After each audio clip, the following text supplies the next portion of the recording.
In this video, I'm going to teach you a very useful tutorial on how to fix the WASD keys is being swapped or swapped with arrow keys here in your Windows 11 keyboard. So meaning your W functions as the forward arrow key and your A key functions as the left arrow key and your S key functions as bottom key and your D key functions as the right key here in your Windows 11 keyboard. So in order to fix the problem, all you need to do is you need to navigate to the physical keyboard that you have or the built-in keyboard that you have. You need to press Fn key and W key together, and in that way you would be able to fix the problem. Okay, so again, press Fn key and W key together. In that way you would be able to fix the problem.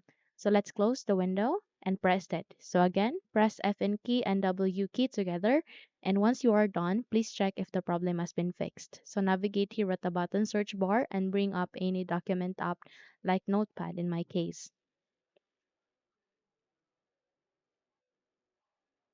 So wait until you're able to see a best matched here, and then you need to click on open just to check if it has been fixed, okay? So click on the open option at the right side of it under the best matched. Now from here, please check, okay? Just type full WASD. So it has been fixed this time, okay? So that's it. You can now close the window and you're good to go. So if you think this video had helped you a lot, then please don't forget to subscribe, hit the like button as well as the bell icon to be updated for more tutorials like this. Thank you for watching and have a good day everyone.